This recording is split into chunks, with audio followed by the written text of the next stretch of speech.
खुदा की परिभाषा, हुवल अव्वल हुवल आखिर हुवल जाहिर हुवल बातिन व हुवा वकुल्लै शैइन अलीम। हुवल अव्वल, he is the first, there is nothing before him. हुवल अव्वल, हुवल आखिर, उसके बाद कुछ नहीं होगा। वो परवरदिगार वो है जिसके आगे कुछ नहीं होगा, उसके आगे कुछ है नहीं। हुवल जाहिर, जितना दिखता है वो सब वही है। हुवल बातिन, जो हमें दिखता है वही थोड़ी है। चंद्रमा का पिछला हिस्सा नहीं दिखता तो क्या है नहीं? तो जो तुम्हें नहीं दिखता लेकिन है वो भी वही है। हुवल जाहिर हुवल बातिन वहुवा वकुल्लै शैइन अलीम, हर बातों को जानने वाला है वो। और क्या कहते हैं वेद, क्या कहते हैं? शिव सहस्त्र नाम में भगवान शंकर के 1000 नाम हैं। अनाद्यंतः व्यक्ता व्यक्तः बहुश्रुतः। अनाद्यंतः, जिसका आदि नहीं, जिसका अंत नहीं। अनाद्यंतः व्यक्ता व्यक्तः, जो व्यक्त है वो सारा वही, जो अव्यक्त है वो वही। बहुश्रुतः, सर्वज्ञ, सब कुछ जानने वाला, कॉन्शियसनेस का सोर्स है ना वो, इसलिए सब कुछ जानने वाला वही परमात्मा, वही परवरदिगार। और Bible, I am the alpha and the omega, I am the alpha and the omega, I am the first and the last. किससे लड़ रहे हो और क्यों लड़ रहे हैं? हम क्यों नहीं कोर में जाते और उन एक बातों को देखते जो एकदम एक तरीके से डिफाइन करता है उस परमात्मा को, और उसको छोड़ करके हम छिलकों पे लड़ाइयां लड़ रहे हैं। गूदे छोड़ करके हम छिलकों पे लड़ाइयां लड़ रहे हैं, जाने गंवा रहे हैं, दुकानें जलाते हैं, शहर फूंक देते हैं, और अपने इस देश की और आसपास के पड़ोसी देशों में भी तबाहियां कटी हुई हैं छिलकों की लड़ाई पे।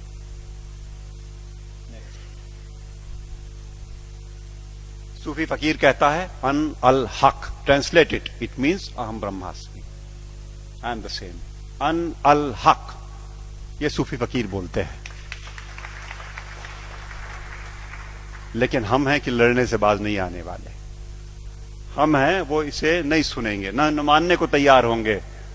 वो वही बात होली बाइबल जब कहती है कि I am the way the truth and the life, no one cometh unto the father but by me. But by me means through the soul, जो हमारे अंदर वो ज्योति का पुंज है, उसी के थ्रू रास्ता अंदर जाएगा। एक बात और, वेद कहते हैं न तस्य प्रतिमा अस्ति यस्य नामा महद्यशः, उसकी परवरदिगार की कोई मूर्ति नहीं बन सकती।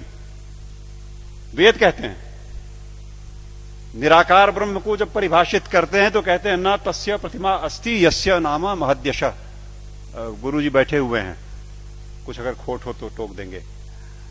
वो जो मूर्ति पूजन गलत नहीं है, अपने हिसाब से उन्होंने कहा वो इनिशियल स्टेजेस में आपके लिए ठीक है, करो आप, भाव आपने वहां प्रतिष्ठा की, आपको परिणाम देगा। लेकिन सच मायने में जो निराकार पर ब्रह्म है उसकी मूर्ति वूर्ति नहीं बननी। तो बातें फिर वही सारी की सारी, जहां एका है वो देखेंगे नहीं, जहां झगड़ा है वहां बैठे हुए हैं, वहां हथियार निकाल लिए हैं। नेक्स्ट, सच बात तो यह है कि आज की दिक्कत यह है कि ये अधर्म जो है ये धर्म के रूप में चला आया है। समस्या ये हो गई, जो नहीं करने लायक बातें हैं उन्हें हम मानते हैं कि ये धार्मिक है। सती प्रथा थी कभी इसी देश में ना, 6 साल की बच्ची का ब्याह कर दिया, उसे शादी पता नहीं, गुड़िया गुड्डी खेलती हुई, और वो बैठी और मिठाई खा करके बीवी बन गई, पत्नी हो गई।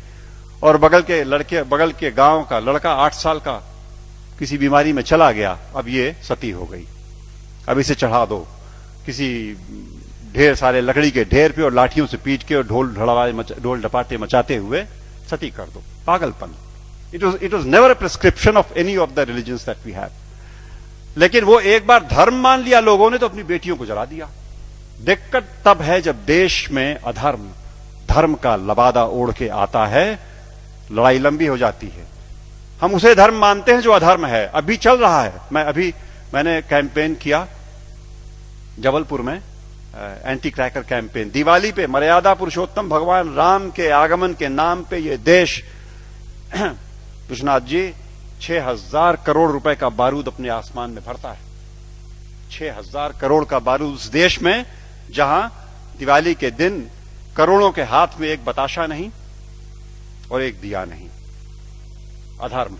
जुआ खेलते हैं, शराब पीते हैं, दिवाली में लक्ष्मी जी प्रसन्न हो जाएंगी जुआ खेलने से। What a madness is that. लेकिन चल रहा है। अधर्म जब धर्म का लबादा ओढ़ के घुसेगा समाज में तो निकाले नहीं निकलेगा आसानी से, और अगर वो निकलेगा आपके प्रयास से।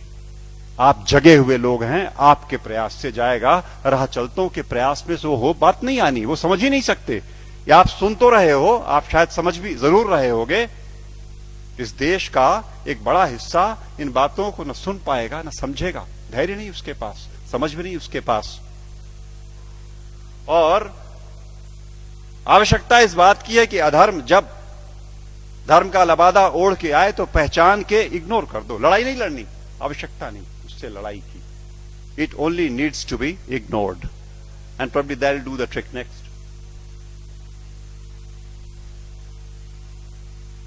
सच बात तो यह है कि हम, जैसा मैं कह रहा था, कि हम छिलकों की लड़ाई में लगे हुए हैं, गूदे की ओर ध्यान नहीं दे रहे। और मेरे घर पे मैं शाम को आसपास के मोहल्ले के गरीब बच्चों को पढ़ाता हूं, थोड़े से। उन्हें रोज एक टॉफी एक बच्चे को देता हूं, उनको इनकरेज करने को कि वो आए।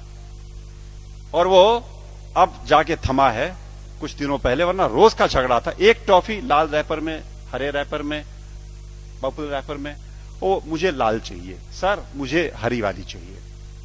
लड़ने पे आमादा आपस में।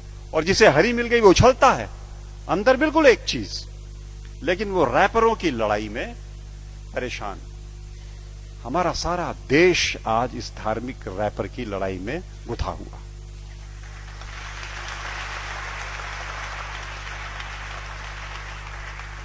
और यकीन मानो आपकी वो परवरदिगार ऊपर से देखता होगा तो बड़ा हंसता होगा। ये मनुष्य मेरा इंटीग्रिटी और मेरा कंपैशन लेकर के पृथ्वी पर मेरे नुमाइंदे बन करके इन रैपर्स पे उलझे हुए लड़ रहे हैं। और ये मेरे घर की छत के बच्चे तो चलो खाली आवाज कशी करते हैं, यहां तो चाकू लगा देते पेट में, यहां तो जान मार देंगे, दुकानें जला देंगे, शहर लूट लेंगे। उन रैपर्स की लड़ाई में कब तक चलेगा मित्रों? सच बात तो यह है, मैं हल्का महसूस कर रहा हूं आज आपके बीच में ये बातें कह करके। मैंने ये बोझ उतार करके आपके कंधे पे डाला। आज मैं अकेला था ये बात बोलने को। आज के बाद आप सबके ऊपर ये जिम्मेदारी है कि आप एक बार रुको, ठहरो, सोचो, जागरूक हो और जागरूक करो औरों को, वरना ये देश की तबाही ऐसे ही चलती रहेगी। नेक्स्ट।